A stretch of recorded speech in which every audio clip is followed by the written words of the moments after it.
Joining us on the program right now, Mr. Tony Bernardo, the Executive Director of the Canadian Institute for Legislative Action. Tony, good evening to you, sir. Well, hello, Cam. How are you today? I am very, very good. Thanks for coming on the program tonight. Well, always my pleasure, as you know.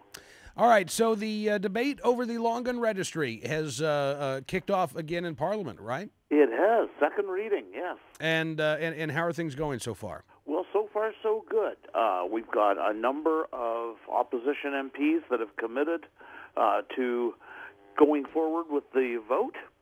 And, of course, we've got all the Conservative MPs are willing to go forward with the vote. And it should be in about 2 or 3 weeks we will go to the vote, and it looks like we'll carry it.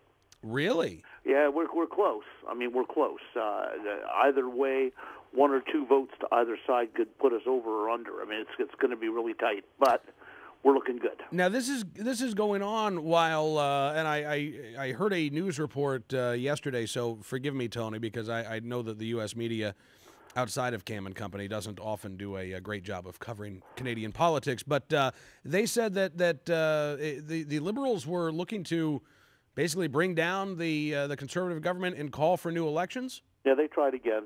It didn't work. Oh, it didn't? No. No, they're being the Conservatives are being propped up by the New Democratic Party, which is kind of a hoot because that's the ultra left wing.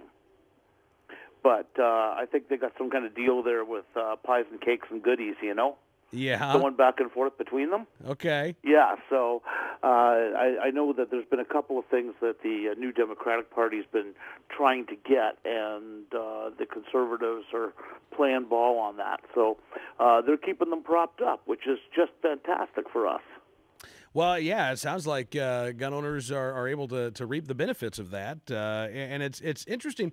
I would think, Tony, that the Liberals would not have tried to do this unless they knew that they were going to have the support of the Liberal Democrats. Well, you know, it's almost hard to imagine, but the Liberals have been told more times than you can count by the mainstream media that they are never, ever going to break through in the Western provinces until they get rid of the gun registry. So here they are sitting in opposition because they can't get enough votes to form a government. And they're depending on Quebec and Ontario to carry it through, and that's just not enough. And yet they continue to stand up in the House of Commons and talk about what a wonderful piece of legislation this gun registry is after they've dropped $2 billion on it, and it's never done a single thing since they put it in. You know, at what point, Tony, does this just become political obstinance? Where you just refuse to see that the Canadian people, they don't want this. It's not popular. I mean, at that point, why are the Liberals pushing so hard for this? It's not effective, as you say. It's not popular. Why do they want it so bad? I really don't know. It's so damaging to their party. You know, you got a fairly soft edge on the left-wing vote, and I imagine it's the same in the U.S. too, where the left-wing vote tends to be like a mile wide and an inch deep. Yeah. And they sway with whatever the wind's blowing on. And, you know, they go ahead and they put this gun control stuff forward, and they might pick up 1 or 2%. And in doing that, they lose 15 or 20. Mm-hmm. And you got to wonder what the heck their leadership is thinking of when they continue to stand there after 13 years of abject failure in this program. And cost overruns, 1,000% cost overruns. Mm-hmm. And, you know, and then they trot out the Canadian Association of Chiefs of Police, who say they think it's the greatest thing since sliced bread, not more than 4 months after the Chiefs of Police fundraiser quit in disgust because the chiefs of police were taking huge grants from the computer company that runs the gun registry.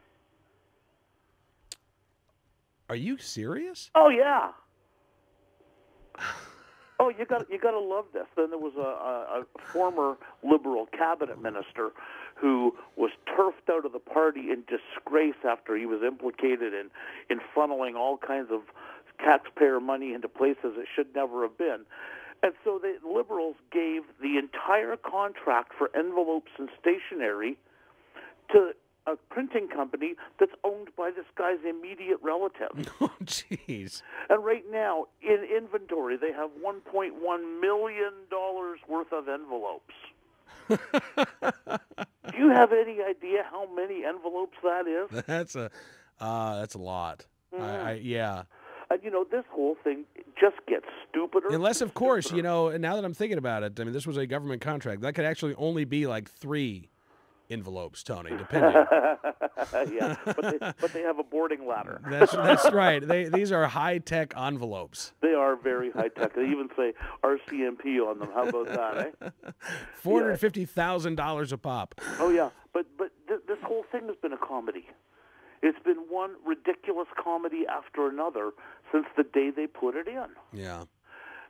They've had, right now, as best we can count, 307 security breaches of the information in the registry.